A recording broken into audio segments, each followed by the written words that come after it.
असा वारीचा घेतला पावलांनी आम्हा वाळवंटी तुझी सावली गळा भेट घेण्या भीमेची निघाली तुझ्या नाम घोषात इंद्रायणी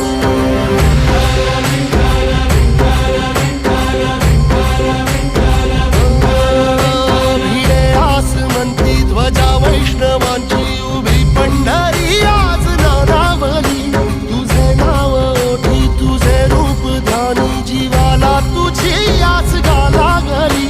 जरी बाप साऱ्या जगाचा परी